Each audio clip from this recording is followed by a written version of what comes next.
পার্থক্য থাকলেও সাউন্ড ওয়েভের প্রিন্সিপাল একই। যাই হোক, আজ প্রথমবার সে আল্ট্রাসাউন্ড করবে, তাও আবার নিজের বেবির কন্ডিশন দেখতে। আলভি অলির দিকে তাকিয়ে বলল, কাপড়টা সরাও।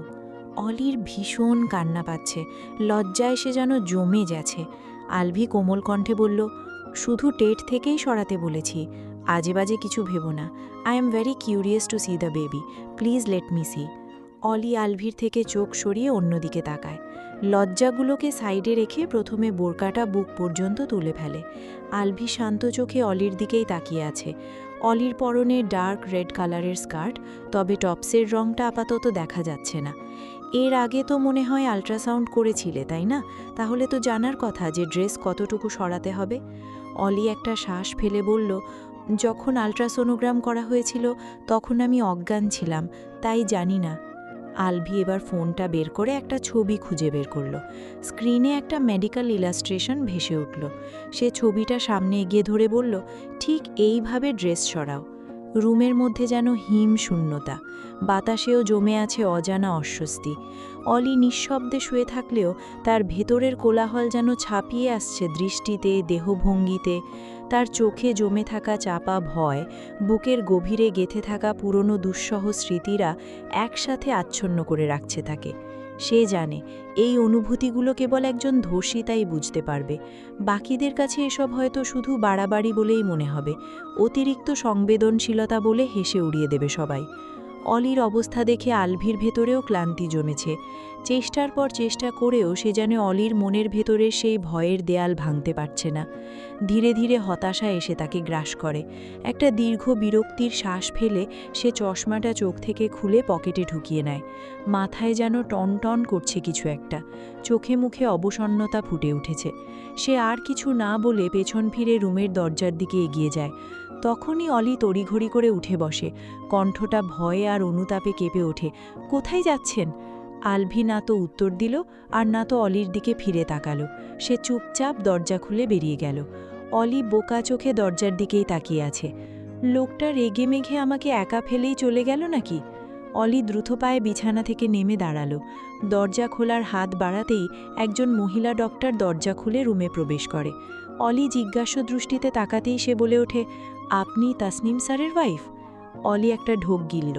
তাসনিম নামটা শুনে সে মাথা খাটিয়ে বুঝতে পারল ইনি আলভির কথাই বলছে। অলি সাথে সাথেই হ্যাঁ বোধক মাথা নাড়াল। উত্তরে মহিলাটি সৌজন্যমূলক হাসি দিয়ে বলল, স্যার আমাকে আপনার আল্ট্রাসাউন্ড করে দিতে বলল, আপনি এসে শুয়ে পড়ুন। ডক্টর সোনোগ্রাফি মেশিনের সামনে গিয়ে বসল। অলির একটু খারাপ লাগল। আলভি বেবিকে দেখতে চেয়েছিল, কিন্তু অলির নার্ভাসনেসের কারণে দেখতে পারল না। সে কি একটু বেশিই চড়া ব্যবহার করে ফেলল? আল্ট্রাসাউন্ড শেষে রিপোর্ট হাতে রুম থেকে বেরোতেই দিহানকে দেখে অলি অবাক হলো। দিহান হাসি মুখে বলল, ভাবি চলুন, আমি আপনাকে বাড়িতে রেখে আসছি। অলি ভ্রু কুঁচকে জিজ্ঞেস করল, আপনার বন্ধু কোথায়? ও বলল ওর নাকি কাজ আছে, সেই জন্য আমাকেই দিয়ে আসতে বলল, চলুন। অলি না বোধক মাথা নাড়ালো। সে জানে দিহান হচ্ছে আলভির বন্ধু, আর রিফাতও আলভির বন্ধু ছিল। দিহান যদি রিফাতের মতো তাকে এক জায়গার কথা বলে অন্য জায়গায় নিয়ে যায়, তখন তার কি হবে? অলিকে না সূচক মাথা নাড়াতে দিহান চমকিত নয়নে তাকালো। আমার সাথে যাবেন না? না, আপনার বন্ধুকে আসতে বলুন। আরে ভাবি, ও নিজেই আমাকে পাঠিয়েছে, আপনি চলুন না আমার সাথে, আমি একদম আপনাকে বাড়িতে পৌঁছে দিয়ে আসব। অলি সন্দিহান চোখে দিহানের দিকে তাকায়। কয়েক মুহূর্ত যেতেই ঝাঁঝালো কণ্ঠে বলে ওঠে, আপনি গিয়ে আপনার বন্ধুকে পাঠিয়ে দিন, উনি আমাকে এনেছে তাই উনি আমাকে রেখে আসবে। দিহান কিছুক্ষণ দাঁড়িয়ে রইল। সে ভেবেছিল এই ফাঁকে উর্মিলাকে দেখে আসবে। উর্মিলা সেদিনের পর থেকেই তার কল রিসিভ করছে না।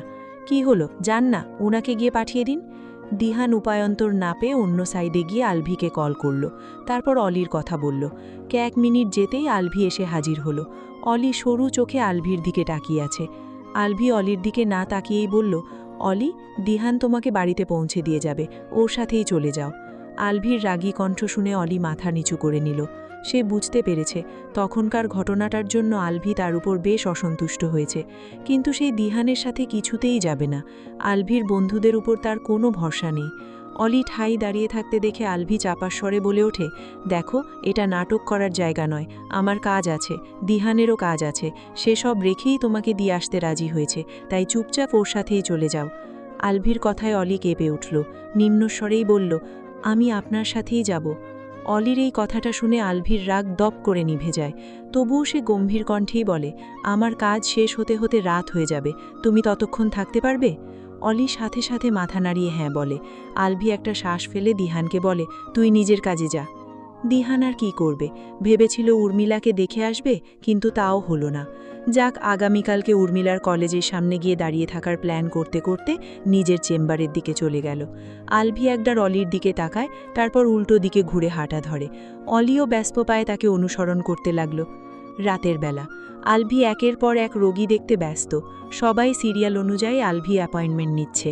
আলভি তাদের মধ্যে নতুনদের প্রয়োজন সাপেক্ষে কিছু টেস্ট লিখে দিচ্ছে, আর যারা টেস্ট করে এনেছে তাদের রিপোর্ট দেখে মেডিসিন লিখে দিচ্ছে। অলি পাশে থাকা সোফায় বসে থাকতে থাকতে বিরক্ত হচ্ছে।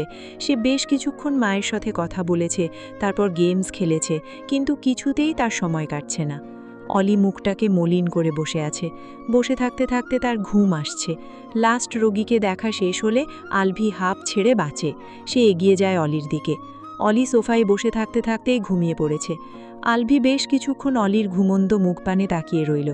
পাশেই অলির আল্ট্রাসাউন্ডের রিপোর্ট পড়ে আছে। আলভি রিপোর্টটা হাতে নিয়ে চোখ বোলালো। সবকিছু স্বাভাবিকই আছে। আলভি একটা শ্বাস ফেলে পুনরায় অলির দিকে তাকাতেই দেখতে পেল অলি ঘুমের ঘোরেই সোফা থেকে পড়ে যাচ্ছে। আলভি ধরতে যাবে, তার আগেই অলির ঘুম ভেঙে যায়। আলভি দ্রুত গতিতে অলির থেকে দূরত্ব বজায় রেখে দাঁড়ায়। রোগী দেখা শেষ? অলির ঘুম জড়ানো কণ্ঠ শুনে আলভি ধাক্কা খেলেও নিজেকে সামলে বলে, বাড়িতে চলো এবার। অলি টালমাটাল পায়ে উঠে দাঁড়ালো, হাত দিয়ে চোখ দুটো কচলে স্বাভাবিকভাবে তাকালো। আলভি চিন্তিত কণ্ঠে শুধালো, আর ইউ স্লিপি? অলি মাথা নাড়িয়ে না বলল।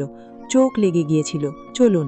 অলি ব্যাগ আর রিপোর্ট রেখেই দরজার দিকে হাঁটা ধরল। আলভি একটা শ্বাস ফেলে সেগুলো হাতে তুলে নিল, তারপর অলির পিছু পিছুই চলে গেল। রাতের বেলা আলভি গাড়ির ইঞ্জিন স্টার্ট দিতেই অলি গোমরা মুখে বলে, আমি আর কোথাও আপনার সাথে যাব না, আপনি একটা দায়িত্বজ্ঞানহীন লোক। অলির কথায় আলভি কোনো প্রকার ভ্রুক্ষেপ করল না, সে তো মন দিয়ে গাড়ি চালাচ্ছে। আলভির থেকে উত্তর না পেয়ে অলি বলে, আপনি আজকে এত ব্যস্ত ছিলেন, তাহলে আমাকে আনলেন কেন? শুধু শুধু বসিয়ে রেখেছেন, আপনি অনেক খারাপ। আলভি একটা শ্বাস ফেলে বলল, তোমার আফসোস হচ্ছে নাকি আমাকে বিয়ে করে? হলে আমাকে ডিভোর্স দিয়ে দাও। আলভির কথাগুলো শুনে অলি স্তব্ধ হয়ে গেল। সেই সাথে আলভির প্রতি রাগটাও যেন বেড়ে গেল।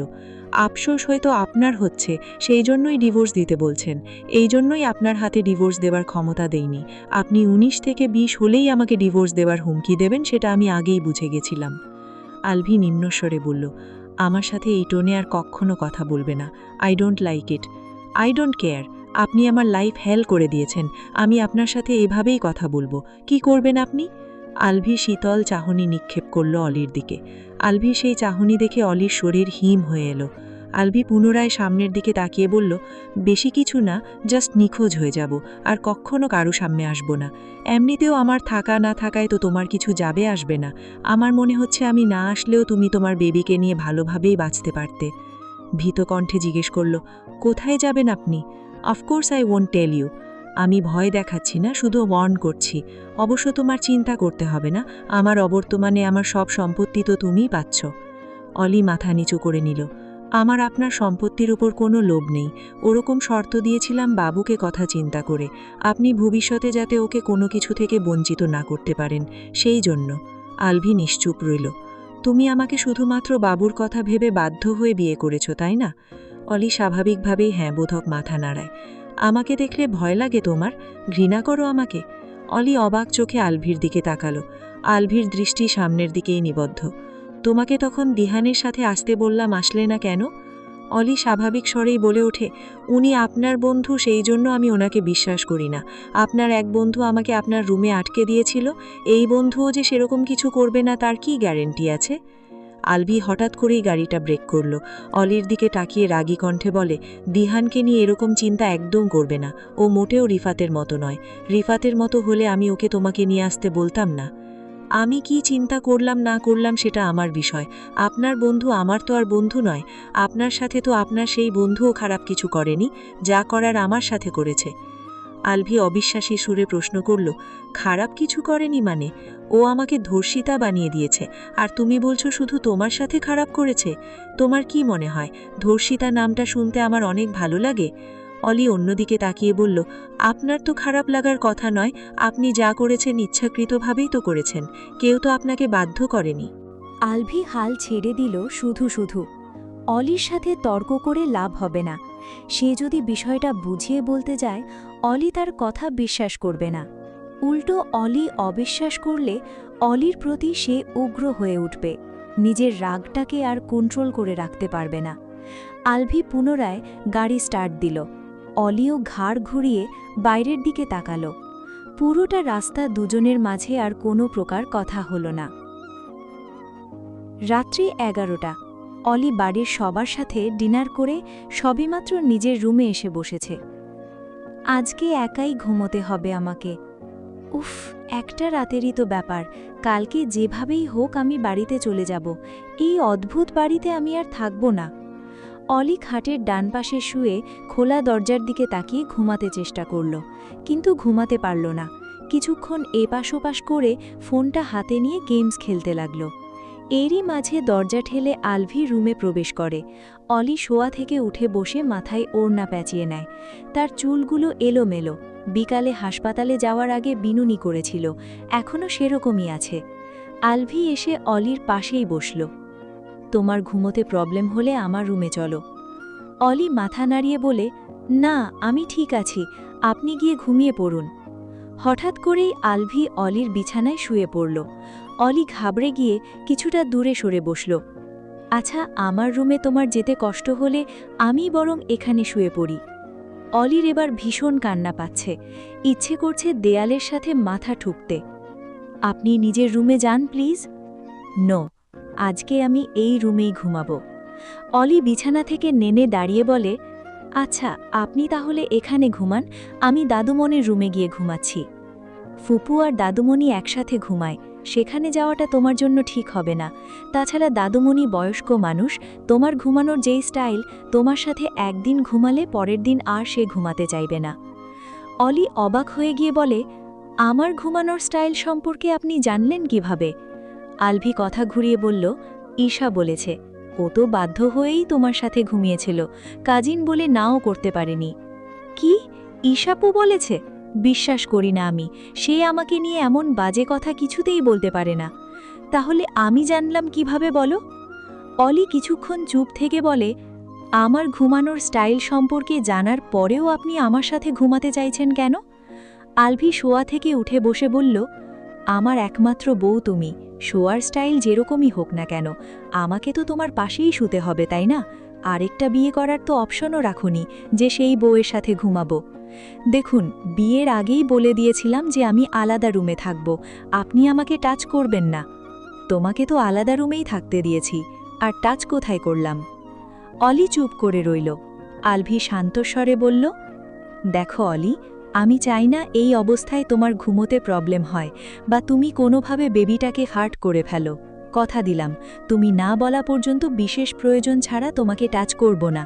প্লিজ আমাকে এখানে শুতে দাও। বিশেষ প্রয়োজন মানে? তখন স্টেজের ওপর যেমন বিশেষ প্রয়োজনে টাচ করেছিলাম, ঠিক সেরকম। আলভির কথায় অলি একটু সাহস পেল। তাছাড়া আলভিকে একটা সুযোগ দিয়ে দেখাই যায়। আচ্ছা, আমি আপনার সাথে শুভ, কিন্তু লাইট জ্বালানো থাকবে আর দরজা খোলা থাকবে। আলভি মাথা নাড়িয়ে হ্যাঁ বলল। এবার এসে শুয়ে পড়ো। অলি দ্বিধা নিয়ে অন্য পাশে শুয়ে পড়ল। এদিকে এসে শো, খাট থেকে পড়ে যেও না আবার। অলি ঠিকভাবে শুয়ে পড়তেই আলভি নিজের জায়গায় শুতে যাবে, তখনই কেউ দরজা নক করে। অলি তড়িঘড়ি করে উঠে বসল। আলভি বিরক্তিসূচক শব্দ উচ্চারণ করে বলল, কে? দরজা খোলাই আছে, ভেতরে এসো। ইয়াদ দরজা ঠেলে ভেতরে এসে খানিকটা অপ্রস্তুত হয়ে পড়ল। আমতা আমতা করে বলল, সরি ভাইয়া, হয়তো বিরক্ত করে ফেলেছি। আসলে তুমি নিজের রুমে ছিলে না, সেই জন্যই এখানে খুঁজতে এসেছিলাম। আলভি স্বাভাবিক স্বরেই বলল, কিছু বলবি? ইয়াদ মুখে হাসি ফুটিয়ে বলল, হ্যাঁ ভাইয়া, আসলে নিউ প্রজেক্টটা নিয়ে আমার কাছে একটা আইডিয়া আছে, সেটা নিয়েই তোমার সাথে ডিসকাশন করতে এসেছিলাম। আলভি না চাইতেও উঠে দাঁড়ালো। অলির উদ্দেশ্যে বলল, তুমি ফোন চেপে টাইম পাস করো, আমি একটু পরেই আসছি। অলি মাথা নাড়িয়ে হ্যাঁ বলল। প্রায় আধ ঘন্টা পর আলভি অলির রুমে ফিরে আসে, কিন্তু সে এসে আর অলিকে খুঁজে পায় না। অলি? অলির কোনো সাড়া শব্দ পাওয়া গেল না। মেজাজটাই ঠিক রাখতে পারবো না এবার। এই মেয়েটা এতটুকু সময়ের মধ্যে কোথায় হাওয়া হয়ে গেল? আলভি বেশি কিছু না ভেবে অলিকে কল দিল। দুবার রিং হতেই অলি কলটা রিসিভ করল। হ্যালো, কোথায় গেছো তুমি? অপর পাশ থেকে ভেসে আসা অলির উত্তরটা শুনে আলভির চোয়াল শক্ত হয়ে এলো। আলভি কলটা কেটে দিয়ে রুম থেকে বেরিয়ে গিয়ে হল রুম পেরিয়ে এসে দাঁড়ালো রূপসার রুমের সামনে। হাত উঁচিয়ে দুবার নক করতেই রূপসা এসে দরজা খুলে দেয়। আলভি রূপসার দিকে না তাকিয়েই গলা ফাটিয়ে অলিকে ডাক দেয়, অলি! আলভির হুঙ্কারে খাটের ওপরে বসে থাকা অলি দ্রুত পায়ে রূপসার পেছনে এসে দাঁড়ায়। অলি, তুমি এখানে এসছো কেন? অলি কিছু বলতে না দিয়ে রূপসা বলে, ভাইয়া, আসলে অলির সাথে আমার কথা বলা হয়নি। আমি ওর সাথে দেখা করতেই গিয়েছিলাম। ও নাকি একা একা ঘুমাতে পারে না, সেটা আমি আগেই শুনেছিলাম। এখন যেহেতু ঈশা নেই, সেই জন্য আমি ওর সাথে ঘুমাতে যাইনি। স্টপ রূপ, ফালতু বকিস না। ও একা ঘুমাতে না পারলে আমি ওর হাজবেন্ড তো আছি, তাই না? তোকে এই ব্যাপারটা নিয়ে ভাবতে হবে না।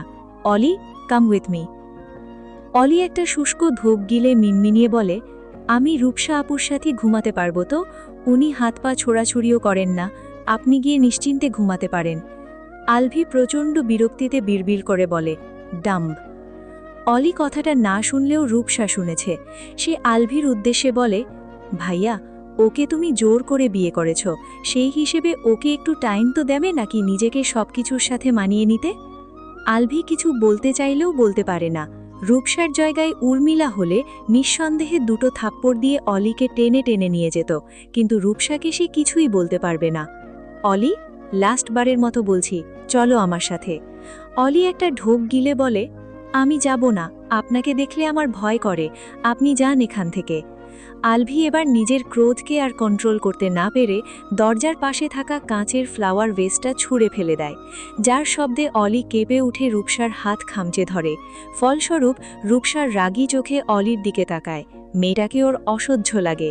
শুধুমাত্র আলভি আর অলির এক রুমে থাকার ব্যাপারটা মেনে নিতে না পারলেই মেয়েটাকে সহ্য করতে হচ্ছে। You have to pay for everything Oli, you have to pay. কথাটা বিড়বিড় করতে করতেই আলভি নিজের রুমে চলে যায়। অলি যেন হাঁপ ছেড়ে বাঁচল। রূপসা অলির হাত সরিয়ে দিয়ে বলে, এভিকে এত বেশি ভয় পেলে চলে যাও না বাপের বাড়িতে। রূপসার কথার ধরনটা অলির ভালো লাগেনি। উপায় না পেয়েই রূপসার সাথে এসেছিল সে, নয়তো এই রূপ নামে রূঢ় মেয়েটার সাথে সে কখনো আসত না। আলভি রুমে এসে হাঁসফাঁস করতে লাগল। ভীষণ অস্থির লাগছে। অলির ওপর ভীষণ রাগ উঠছে, সেই সাথে রিফাতের ওপরেও। রিফাতের জন্যই তাকে এই রকম পরিস্থিতিতে পড়তে হয়েছে। সে এসব আর নিতে পারছে না। আলভি বেডসাইড ড্রয়ার থেকে একটা সিগারেটের প্যাকেট বের করে। সেখান থেকে একটা সিগারেট বের করে এক প্রান্তে আগুন জ্বালিয়ে অন্য প্রান্ত ঠোঁটে চেপে ধরে। এই মুহূর্তে এই জিনিসটাই যদি তার অস্থিরতা কিছুটা কমাতে পারে। সকালের আলো ফুটেছে ধরনের বুকে। জানালার স্বচ্ছ কাঁচ ভেদ করে সকালের স্নিগ্ধ আলো রুমের প্রতিটি কোণে ছড়িয়ে পড়েছে। এই যে নবাবজাদি, খাটটা আমি তোমার নামে লিখে দেইনি। রূপসার রূঢ়ভাবে বলা বাক্যটা কানে পৌঁছতেই অলির ঘুম ভেঙে যায়। সে তড়ঘড়ি করে উঠে বসে। কি হয়েছে আপু? কি হয়নি বলো? সারা রাত তোমার জন্য ঘুমাতে পারিনি। রূপসা আরও কিছু কথা বলতে চাইলেও নিজেকে সামলে নেয়। আলভির জন্য এই মেয়েটাকে তাকে সহ্য করতেই হবে। যে করেই হোক এই আপদটাকে তো সে বিদায় করবেই করবে। কি করেছি আমি? রূপসা মুখে হাসি ঝুলিয়ে বলে, না না, কিচ্ছু না, তুমি এবার নিজের রুমে যাও, আমাকে ভার্সিটির জন্য রেডি হতে হবে। অলি মাথা নাড়িয়ে চলে আসতেই নেবে, তার আগেই রূপসা হাসি মুখে বলে, অলি, তুমি প্রতি রাতেই আমার সাথে ঘুমাতে পারো, আমি কিছুই মনে করব না। অলি বিছানা থেকে নেমে গিয়ে বলে, ধন্যবাদ আপু, তবে কয়েকদিন পর থেকে আমার টেস্ট পরীক্ষা শুরু হয়ে যাবে, আমার এবার বাড়িতে ফিরে যাওয়া উচিত, ভাবছি আজই চলে যাব। কথাটা শুনে রূপসার চোখ দুটো চকচক করে উঠল। সে তো মেঘ না চাইতে বৃষ্টি পেয়ে গেছে, এই মেয়েটা তো নিজে থেকেই চলে যাবে বলছে। রূপসার থেকে প্রতি উত্তর না পেয়ে অলি রূপসার রুম থেকে বেরিয়ে যায়। ধীর পায়ে নিজের রুমে প্রবেশ করতেই থমকে যায় অলি। নিশ্চিন্ত মনে আলভি নিজের রুমেই ঘুমাচ্ছে। অলি একটা ঢোক গিলে আলভির ঘুমে ব্যাঘাত না ঘটিয়ে ওয়াশরুমে চলে যায়। ডাইনিং টেবিলে আলভি বাদে সবাই উপস্থিত। শাহনাজ বেগম সবার ব্রেকফাস্ট সার্ভ করে দিয়ে উর্মিলার উদ্দেশ্যে বললেন, উর্মি, তোর ভাইকে ডেকে নিয়ে আয়। অলি চুপচাপ ড্রয়িং রুমেই বসে আছে। প্রতিদিন আলভি আসার পরে অলিকে সাথে নিয়ে ব্রেকফাস্ট করে, সেই জন্যই অলি আলভির আশাতেই বসে আছে। তাছাড়া শাহনাজ বেগম তাকে দেখলেই চোখ মুখ কুঁচকে ফেলে, যেন অলির গায়ে নোংরা কিছু লেগে আছে। আলভি আশেপাশে থাকলে অবশ্য এরকমটা